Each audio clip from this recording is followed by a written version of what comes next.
फिर एक बार हम मंत्र भी ले लेते हैं पहले। रामभद्राय राम रामचंद्राय वदसे रघुनाथाय नाथाय सीतायाः पतये नमः। तो हम जो अभी कनेक्ट कर रहे हैं, ये एक डिजिटल वे ऑफ रामायण है। मुझे बस 1 मिनट दीजिए।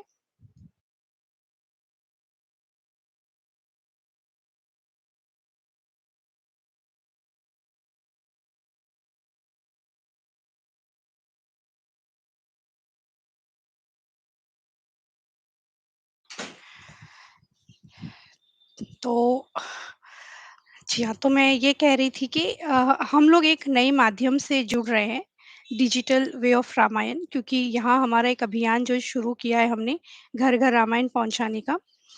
इस उसके चलते हम एक-दूसरे से यहाँ पे जुड़ रहे हैं। जैसे हम पहले देखते थे, हमारे दादा-परदादा जो थे या परदादी लोग, घर में श्री राम कथा पढ़ा करते थे, श्री रामचरितमानस हो गई, रामायण हो गई, घर में वो ये सब पढ़ा करते थे। और फिर उसके बाद जैसे सभी सपरिवार संग बैठ के सुनते थे। उसके बाद फिर यूँ हुआ कि लोग कुछ इकट्ठा होते हैं और श्री राम कथा बाँची जाती है, या भागवत कथा बाँची जाती है, तो कहीं एक प्लेस पे कुछ लोग इकट्ठे होते हैं और फिर हमें वो सब सुनने को मिलता है। पर अभी क्योंकि हम इतने बिज़ी हैं, हमारे लिए 5 से 7 दिन का समय निकालना, जाना, आना, श्री राम कथा सुनने के लिए बहुत ही मुश्किल है। तो मुझे ऐसा लगा कि क्योंकि अब हम इतने टेक्नोलॉजी फॉरवर्ड हो गए हैं, हमें उसका पूरा-पूरा लाभ उठाना चाहिए और यहाँ पे इस तरह से सब एक साथ जुड़ के प्रभु का नाम हमें लेना चाहिए। तो इसीलिए इसे हम डिजिटल रामायण कह रहे हैं, जो कि हम यूट्यूब लाइव के माध्यम से हर रोज़ करेंगे। तो ये हम लोग इसका उद्देश्य ये है कि सिर्फ़ बड़े ही नहीं, कि बच्चे हैं, युवा पीढ़ी है, उनमें संस्कारों का बीजारोपण हमें करना है, जो कि हमें रामायण से बहुत आसानी से हम ये सब कर पाएँगे। तो उद्देश्य हमें इस तरह से पूरा करना है, इसीलिए आप सभी से निवेदन है, बच्चों को, युवा पीढ़ियों को इन सबको अपने साथ लेकर बैठें या फिर ये लिंक शेयर करें जिससे वो देख सकें।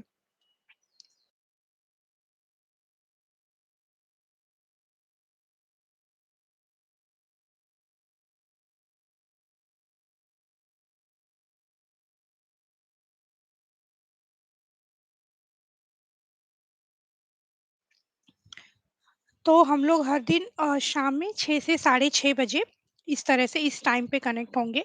जैसे पहले हम 7 से साढ़े 7 बजे सुबह मिलते थे, अब हम लोग शाम में 6 से साढ़े 6 बजे यूट्यूब लाइव पे मिलते रहेंगे।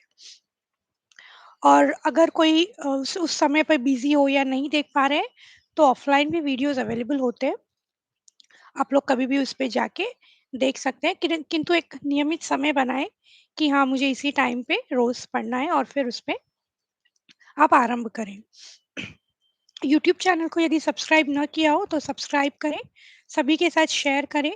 जो बड़े लोग हैं अगर वो नहीं जानते कि कैसे सब्सक्राइब करना है ताकि उन्हें नोटिफ़िकेशन मिल सके, तो कृपया उनकी मदद करें।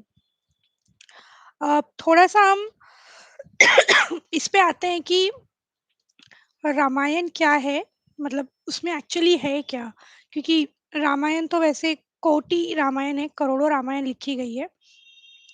उसमें आखिर है क्या, या फिर क्या-क्या अलग-अलग किताबें हमें देखने को मिलती है उसमें? तो जैसे पहले हम जैसे रामायण बोलते हैं, तो रामायण श्री वाल्मीकि जी कृत रामायण होती है, मतलब रामायण वाल्मीकि जी जो हमारे एक ऋषि-मुनि हैं, महान ऋषि-मुनि, श्री वाल्मीकि जी ने उसे संस्कृत भाषा में लिखा है, तो उसे हम रामायण कहते हैं। रामायण की किताब होती है संस्कृत भाषा में, और उसमें करीब 24,000 श्लोक हैं, 24,000 श्लोक्स, जिसके हर पहले अक्षर से गायत्री मंत्र फॉर्म होता है।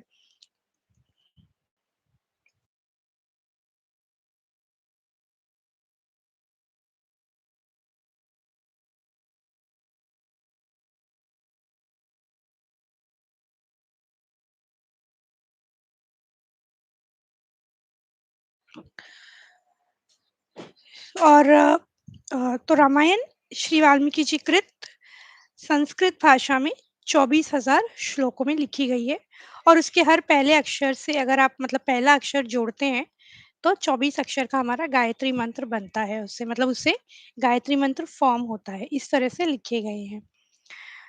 और अब हम रामचरितमानस में आते हैं। रामचरितमानस भी श्री राम जी का ही चरित्र है, रामायण ही है वो भी, किंतु कुछ अंतर है, जिससे जो अभी हमने सुना है उससे कुछ अंतर है, कुछ डिफरेंसेस हैं।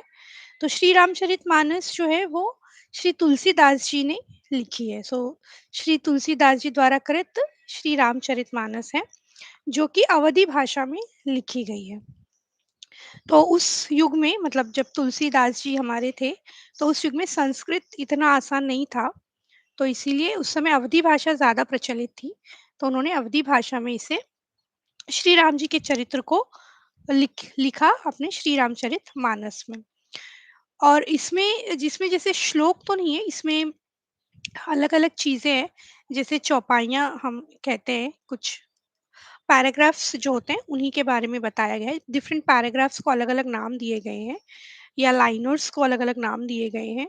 दोहे और चौपाइयाँ होती हैं जो प्रचलित है, मतलब हम लोग गाते हैं। दोहे होते हैं, सोरठा होते हैं और छंद होते हैं। तो इस तरह से डिफरेंट पैराग्राफ्स हैं। ये मैं एक बेसिक नॉलेज इसीलिए दे रही हूँ, क्योंकि पता होना चाहिए, अगर हम श्री राम कथा सुन रहे हैं, तो इन सब चीज़ों का भी नॉलेज, इन सब चीज़ों का भी ज्ञान हमें होना चाहिए। बिल्कुल हाई लेवल पे, मतलब बहुत डिटेल में हम नहीं जा रहे हैं। बिल्कुल मतलब ऊपर-ऊपर ही हम समझ रहे हैं इन चीज़ों को। तो इसमें अगर मैं बोलूँ आपको कि कितने सोरठा और कितने छंद हैं, तो चौपाइयाँ इसमें करीब 6,600 है, सॉरी 4,600 है, 4,600 प्लस, और दोहे हैं 1,000 प्लस, सोरठा 200 प्लस, छंद 86 टाइम्स 86 है। तो मतलब इतने सारे इसमें लिखे गए हैं। चौपाइयाँ मतलब 4,000 प्लस तो बहुत है, दोहे भी बहुत ज़्यादा है। तो ये इतनी बड़ी महा एक महाकाव्य ही है, ये साहित्य जो हम कह रहे हैं, ये एक महाकाव्य है, किंतु ये अवधी भाषा में है। तो ये बेसिक डिफरेंसेस हैं रामायण श्री वाल्मीकि जी द्वारा कृत और श्री रामचरितमानस जो कि श्री तुलसीदास जी द्वारा कृत है। इसके अलावा भी बहुत सी रामायण हैं, लिखी गई हैं, करोड़ों रामायणें लिखी गई हैं। अ, किंतु ये 2 काफ़ी प्रचलित है, ज़्यादा प्रचलित है, इसीलिए हम के बारे में ज़्यादा बात करते हैं। तो हम अभी जो श्री राम कथा पढ़ेंगे, वो श्री रामचरितमानस, जो कि तुलसीदास जी द्वारा लिखित है, उसी पे हम लोग जाएँगे, उसी के थ्रू हम लोग सब ये पढ़ेंगे। तो इस तरह से हम लोग हमारा रोज का जो 6 से साढ़े 6 बजे वाला श्री राम कथा का सेशन है वो करेंगे, और ये हम ज़्यादा से ज़्यादा सरल हिंदी भाषा में लेंगे। मतलब हम प्रॉपर जैसे हर चीज़, जैसे मैंने कभी भी कहा, चौपाइयाँ, दोहे, सोरठा, छंद, ये सब हम सारे ना लें, थोड़ा बहुत लें, किंतु हम ज़्यादातर इसे सरल हिंदी भाषा में ही समझने की कोशिश करेंगे। तभी मैं कह रही हूँ कि ये, मतलब जो हमारे बच्चे हैं, युवा पीढ़ी है, यूथ है, बच्चे हैं, उन्हें भी आराम से समझ में आ जाएगी। ज़्यादातर समझ में आ जाएगी, 70 टू 80%, क्योंकि बाकी जो है 10-20% थोड़ा-सा शुद्ध हिंदी हम यहाँ पे प्रयोग करते हैं, तो शुद्ध हिंदी के थोड़े बहुत शब्द ना समझ में आए, पर आजकल गूगल है, हम सब वहाँ से ले ही सकते हैं। तो इस तरह से हम सरल हिंदी भाषा में जाएँगे। और जैसे मैंने भी कहा, कोटि रामायण कहते हैं, कोटि अपारा। तो कोटि रामायण कैसे लिखी गई? करोड़ों रामायण कहते हैं कि जैसे जब युद्ध हुआ रावण से, तो प्रभु श्री राम सारे वानरों के साथ गए थे, भालू, वानर जो भी उनकी सेना थी, सेना जितनी भी गई थी, तो कहते हैं सभी ने रामायण लिखना शुरू की कर दी। मतलब जिस और देवी-देवता भी, इंक्लूडिंग देवी-देवता भी। तो जिसने जितना प्रभु श्री राम को देखा, उसने उ उन उन लोगों ने अपनी तरफ से रामायण लिखनी शुरू कर दी, जितना भी है। तो क्योंकि मतलब प्रभु श्री राम का चरित्र ऐसा ही है कि अगर एक बार उन्हें हम देख लेते हैं या उनके बारे में हम सुन लेते हैं, पढ़ लेते हैं, तो फिर वो हमसे छूटता नहीं, और मतलब वो जिज्ञासा बढ़ती जाती है कि वो क्या है, क्या नहीं है, और लेते जाएँ और करते जाएँ, ऐसी हमारी भी ऐसी जिज्ञासा होती है। तो वहाँ भी, और तो सोचिए उन लोगों ने तो साक्षात दर्शन किए हैं प्रभु के, तो ज़ाहिर-सी बात है, और कहते हैं ना कि चीज़ें अगर लिखित में हो तो फिर वो बहुत अच्छे से याद रहती है। हम बच्चों को भी कहते हैं ना कि 5 टाइम्स लिखिए, 10 टाइम्स लिखिए, याद रहेगा। बोलने से ज़्यादा लिखित रहने में ज़्यादा अच्छे से याद रहता है। तो इस तरह से करोड़ों लोगों ने इतनी रामायणें लिख दी। किंतु जैसे मैंने कहा, हम जो प्रचलित है श्री रामचरितमानस उसी के सहारे चलेंगे। अब ये है कि रामायण सिर्फ़ सुनना नहीं है हमें, मतलब मैं ऐसा समझती हूँ, कोई भी चीज़ हो, सिर्फ़ सुनना नहीं है हमें, सुनना है, समझना है और उसे अपने जीवन में लागू करना है। जितनी अच्छी चीज़ें हैं, उसे हमें लागू करना है। Listen, understand and act upon, मतलब take action, apply it in your life. तो बच्चों के लिए भी बहुत सारी, जैसे बच्चे स्कूल के ले लीजिए, ऑफ़िस में कोई जॉब नहीं लग रहा है, इंटरव्यू अच्छा नहीं गया, या लड़के-लड़कियों की शादी नहीं हो रही है, लेट हो रहा है किसी चीज़ को लेके, या फिर बड़े हैं जिनके मतलब गर्भावस्था हो रही है, बच्चे वगैरह देर हो रहे हैं, या फिर बड़े वृद्ध हैं जिनकी तबीयत कभी कुछ खराब होती है। तो ऐसी बहुत सारी चीज़ें हैं, मतलब ये सब हम लोग इतना परेशान होते हैं, तो इस टाइम पे हमें किस तरह से एक्ट करना है, किस तरह से हमें, जैसे प्रभु श्री राम ने किया था, हम बस वही सीखने की कोशिश कर रहे हैं हमारे श्री राम जी के चरित्र से, कि वो कैसे न्यूट्रल रहते थे, कैसे स्थिर रहते थे, किसी भी डिसीज़न के लिए। तो वो सब हम लोग यहाँ पे सीखने वाले हैं, तो इसीलिए हमें सुनना है, समझना है और इसे हमारे जीवन में लागू करना है, तभी कोई अर्थ होगा। और मैं थोड़ा-सा समय के ऊपर भी बताना चाहूँगी, इसको थोड़ा टा ऐसा नहीं है कि ये 1 हफ्ते में, 1 महीने में हो जाएगा, 7 कांड हैं रामायण में, मतलब श्री रामचरितमानस, श्री रामचरित्र डिफरेंट सेक्शंस में, मतलब प्रभु की जो जीवनी है, उसे अलग-अलग अंगों में, अलग-अलग सेक्शंस में डिवाइड किया है, कांड में डिवाइड किया है, उसे हम टोटल 7 कांड हैं हमारे श्री रामचरितमानस में। तो इसीलिए ऐसा ना समझिए कि 1 आध हफ्ते में हो जाएगा या 1 आध महीने में, क्योंकि हम सिर्फ़ आधा घंटा पढ़ रहे हैं, तो हमें वो थोड़ा टाइम लगेगा, ऐसा समझ के हमें चलना है। अब थोड़ा-सा हम ये समझते हैं कि क्यों हम रामायण पढ़ रहे हैं? मतलब ज़रूरत क्या है, इम्पोर्टेंस क्या है? इसकी आवश्यकता ही क्यों है हमें? हम वैसे भी बहुत बिज़ी होते हैं, 24 घंटे भागम-भागी होती है ज़िंदगी में, क्यों हम इतना पढ़ें? क्या हमें इससे फ़ायदा होगा? तो सबसे पहले तो जैसे हर चीज़ के, जैसे मैंने अभी कुछ इश्यूज़ बताए, उसके लिए हमें पॉज़िटिव एनर्जी चाहिए होती है, मतलब वो ताकत होनी चाहिए होती है कि हम इन सब चीज़ों को झेल सकें और फिर सही सही डिसीज़न ले सकें, सही निर्णय ले सकें। तो वो हमें प्रभु नाम से मिलेगा। जैसे हम राम नाम बोल रहे हैं, राम जी की कथा सुन रहे हैं, तो वो हमें बहुत शक्ति उनसे मिलेगी। और बाकी नित्य पाठ करने के अपने लाभ हैं। रामायण के नित्य पाठ जो भी करते हैं, कहते हैं कि दरिद्रता सारी दूर होती है। घर से, मनुष्य के अंदर से माता लक्ष्मी जी का वास होता है, तो फाइनेंशियल इश्यूज़ बहुत कम हो जाते हैं, धन की चिंता नहीं होती है। और हनुमान जी हमेशा हमारे बजरंगबली विराजमान रहते हैं। कहते हैं ना, जहाँ भी राम जी का नाम होगा, वहाँ बजरंगबली हमें मिल ही जाते हैं। तो बजरंगबली हमारे साथ होते हैं, इसीलिए बुरी शक्तियाँ या नेगेटिव एनर्जी हम जिसको बोलते हैं, वो हमारा कभी कुछ भी नहीं बिगाड़ सकती। अकाल मृत्यु नहीं होती है, जिस घर में हर रोज़ रामायण का पाठ होता है। आजकल हम बहुत देखते ही हैं, हार्ट अटैक वगैरह हो रहे हैं। बट अकाल मृत्यु नहीं होती है। जिस घर में श्री रामचरितमानस या रामायण होती है, पढ़ी जाती है, नित्य पाठ किया जाता है, यानी हर रोज़, वहाँ ये सब नहीं होता है। तो ये ऐसी कुछ चीज़ें हैं, इसीलिए हमें आवश्यकता है कि हम श्री राम चरित्र पढ़ें। सिर्फ़ इसीलिए नहीं, क्योंकि हमें सीखना है, या फिर ऐसा बोलते हैं ना कि हमारे में अगले जन्म होगा, मतलब बाद में देखेंगे इस जन्म में क्या करना है, मरने के बाद ही राम नाम काम आएगा या अगले जन्म में ही काम आएगा। तो ऐसा नहीं है, अभी हम देखेंगे लौकिक और परलौकिक दोनों ही हमारे लिए बहुत ही लाभदायक होती है रामचरितमानस। तो इस तरह से ये कुछ चीज़ें हैं।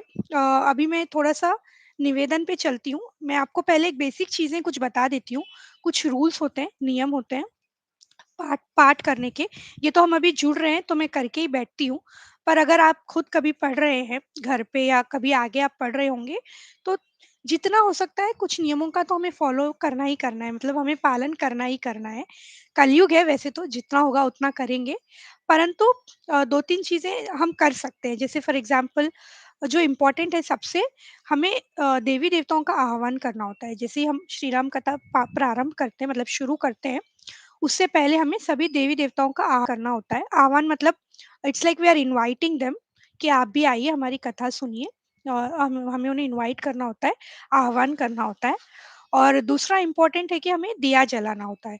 मतलब अगर हम घर पे हैं, तो ये सब कर ही सकते हैं कि दिया जलाएँ प्रभु श्री राम के सामने, राम दरबार या जो भी है। हमारे राम भगवान, सीता माता की फ़ोटो, थोड़ा-सा दिया जला के फिर बैठते हैं। मैं ये सब करके ही बैठती हूँ, देवताओं का हवन और दिया मिनिमम है। पर अगर आप ट्रैवल कर रहे हैं, जैसे यूट्यूब है तो ट्रैवल करते-करते भी आप सुन सकते हैं क्योंकि कलयुग है। जितना होगा उतना करें, हमारे लिए काफ़ी है। और और एक रूल ये है, मतलब माना जाता है ऐसा कि दोहा टू दोहा हमें पढ़ना चाहिए। जैसे हमने अभी दोहा देखा, 1000 प्लस जो दोहे थे, दोहा मतलब 2 लाइन्स, कबीर के दोहे, तुलसी के दोहे हमने पढ़े ही होंगे। तो बस उसी तरह के दोहे हैं यहाँ पे भी।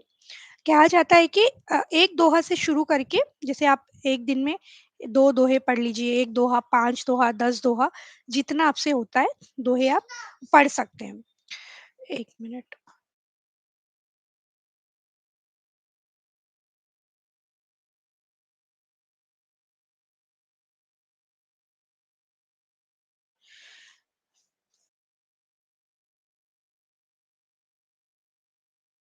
सॉरी फॉर द डिस्टर्बेंस, आज मैंने लॉक करना मैं भूल गई और मैं बैठ गई थी।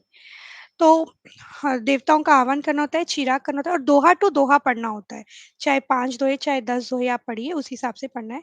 पर हमारे पास क्योंकि थोड़ा-सा समय का चक्र चल रहा है, टाइम कंस्ट्रेंट है, हम आधे घंटे में जितना होगा उतना ही पढ़ेंगे।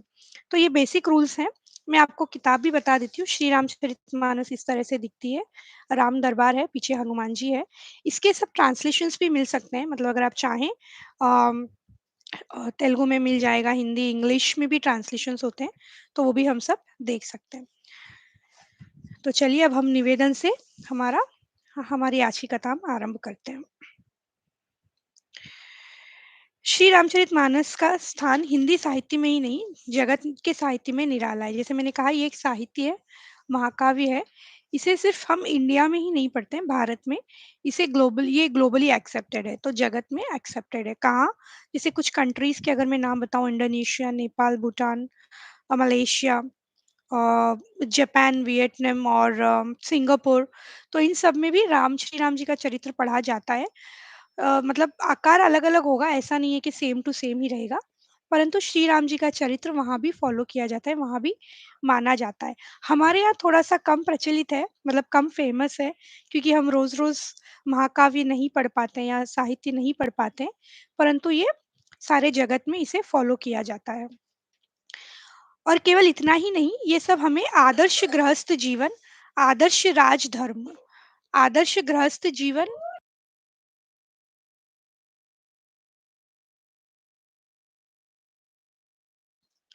गृहस्थ जीवन मतलब जो हम अभी घर चला रहे हैं, लेडीज़ जैसे या जेंट्स जो फाइनेंशियली हमें सपोर्ट करते हैं, तो वो भी हम इसमें सीखेंगे कि गृहस्थ जीवन, आदर्श गृहस्थ जीवन कैसे होता है।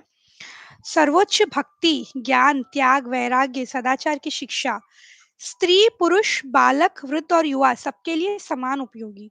तो अगर कोई ये सोच रहे हैं कि हम बच्चे हम क्यों ही पढ़ें या फिर हम मतलब युवा पीढ़ी है या यूथ है क्यों ही पढ़ें, तो नहीं, ये सभी के लिए समान रूप से उपयोगी, मतलब सभी के लिए बराबर ये इफ़ेक्ट, सभी पे बराबर इफ़ेक्ट होगा इनका। एवं सगुण साकार भगवान का आदर्श मानने वाला, उनके गुणों को प्रभावित करने वाला है।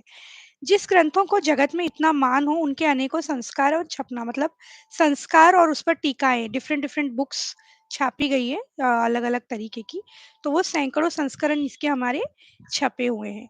इसमें सर्वोपरि इसे सिद्ध होता है कि ये सर्वोपरि लोकप्रिय है, अर्थात इतने इसके टीका और संस्करण छप चुके हैं कि सभी को लगता है ये, इससे सिद्ध होता है कि ये जगत में बहुत ही सर्वोपरि इसे लोकप्रियता प्राप्त हो रखी है। इसके पठन से लौकिक एवं पारमार्थिक अनेक कार्य सिद्ध होते हैं। जैसे हमने देखा, सिर्फ अ, मतलब हम जैसे सोचते हैं ना मरने के बाद ही सब होगा, तो नहीं, लौकिक कार्य भी हमारे सिद्ध होते हैं, बहुत सी चीज़ें। अब हम देखते हैं कि श्री तुलसीदास जी ने जो कथा लिखी है, कैसे उन्होंने लिखी है। कहते हैं उनकी दिव्य प्रभु की दिव्य लीलाओं का प्रत्यक्ष अनुभव करके यथार्थ रूप में वर्णन किया है।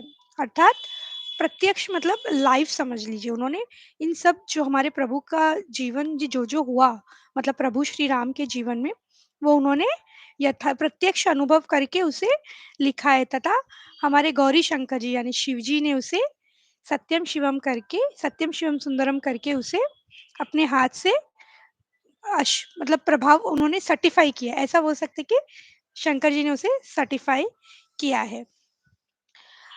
अधिक पठन-पाठन एवं इसके अधिक पठन-पाठन से जगत का मंगल ही होगा। तो हम जैसे कह रहे हैं, सिर्फ़ हमारा ही नहीं, हमारे घर का या हमारे समाज का ही नहीं, सारे जगत का भी इससे भला ही होने वाला है।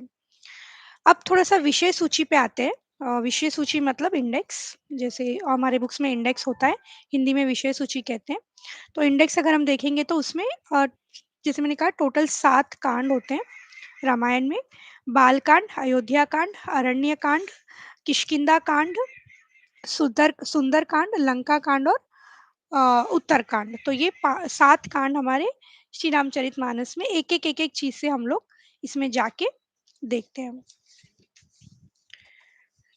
अब मैं थोड़ा-सा पारायण विधि पे भी आती हूँ। पारायण विधि अर्थात अ, मतलब इट्स लाइक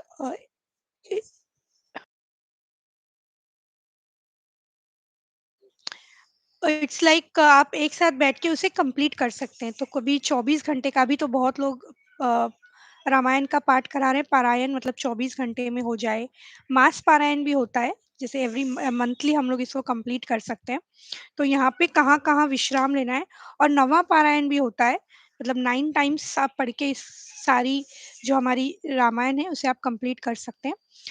तो जहाँ-जहाँ विश्राम लेना है, विश्राम इन द सेंस मतलब ब्रेक लेना है आपको, तो वो यहाँ पे किताब में हमें बताया गया है कि इस पेज नंबर पे आप ब्रेक ले सकते हैं अकॉर्डिंग टू द पारायण। जैसे 24 आवर्स नवा पारायण हो गया 9 टाइम्स वाला या फिर मास पारायण। तो ऐसी कई किताबों में हम पारायण करते ही हैं और दूसरी भी किताबों में पारायण होता ही है। तो पारायण की एक अपनी विधि यहाँ पे बताई गई है, जो भी कैसे हमें करना है, क्या-क्या मंत्र हमें पढ़ने हैं, वो भी हमें यहाँ पे बताया गया है। और जैसे सिर्फ़ एक ही बार नहीं होता है वो, एक बार जैसे हम स्टार्ट करते हैं ना, बस उसी समय हमें वो पढ़ना होता है। अब हम थोड़ा-सा आगे चलते हैं और हम लोग जैसे मैं एक बार अपडेट दे देती हूँ, कल से भी हम शाम में 6 से साढ़े 6 बजे जुड़ेंगे इसी तरह। संडे हमारा ऑफ होता है और सबसे इम्पोर्टेंट बात थोड़ा-सा शुरुआत हम कर देते हैं, कथा हम आरंभ कर लेते हैं और हर रोज़ एक चौपाई लेंगे। आप सभी से निवेदन है, एक चौपाई तो हमें कम से कम आनी ही आनी है। सभी को, बच्चों को, घर में सभी को ये चौपाई आनी है। उसका अर्थ भी हम ज़रूर समझेंगे। तो चलिए पहले हम कथा आज प्रारंभ कर लेते हैं। श्री गणेशाय नमः। श्री जानकी वल्लभो विजयते। श्री रामचरितमानस प्रथम सोपान बालकांड। वर्णानामर्थसङ्घानां रसानां छन्दसामपि मङ्गलानां च कत्तौरो वन्दे वाणिविनायको। अक्षरों, अर्थ समूह और रसों, छंदों और मंगलों को करने वाली सरस्वती और गणेशी की हम वंदना करते हैं। जैसे हर कार्य करने से पहले हम हमारी विघ्नहर्ता गणेशी का नाम लेते हैं और माता सरस्वती जो ज्ञान की देवी है, हम उन्हें हमेशा लेते हैं। उसी तरह हम यहाँ भी उनकी वंदना करेंगे और फिर उसके बाद हम श्री पार्वती जी और शंकर जी की वंदना करते हैं। इसके बाद हम हमारे गुरुजी की वंदना करते हैं। गुरुदेव जो भी हमारे होंगे, टीचर्स, आजकल तो टीचर्स बोलते हैं, पर जो गुरुदेव हैं उन्हें हम उनकी हम वंदना करते हैं। उसके बाद हम श्री वाल्मीकि जी और कपीश्वर श्री हनुमान जी की वंदना करते हैं, उन्हें प्रणाम करते हैं। श्री सीता जी को हम नमस्कार करते हैं और फिर राम कहाने वाले भगवान हरि की हम वंदना करते हैं। तो जैसे हम जानते हैं राम जी विष्णु जी का अवतार है, तो यहाँ कह रहे हैं राम कहाने वाले भगवान हरि की हम वंदना करते हैं। जिन्हें स्मरण करके अब जैसे बेसिक हम इसी तरह से रोज़ 3-4 नाम सबको लेंगे, सभी का लेंगे और फिर हम प्रारंभ करते हैं। तो उनका नाम लेते हैं, तो इतना हमें करना चाहिए कि हमें हमारे सब भगवान का नाम लेने से पहले जैसे गणेश जी का तो हम लेते ही हैं, हमारे गुरुदेव को भी हमें याद करना है, जो भी हमारे गुरुदेव होंगे। कुलदेवी या इष्ट देव जो भी हम कहते हैं, उन्हें हमें याद करना चाहिए दिन में 1 बार एटलीस्ट। इष्ट देव, गुरुदेव और हमारे गणेश जी। मिनिमम हमें मतलब इन दोनों तीनों लोगों को तो सिर्फ़ 1 ही सेकंड एक्स्ट्रा लगता है, याद करना चाहिए। 1 मिनट।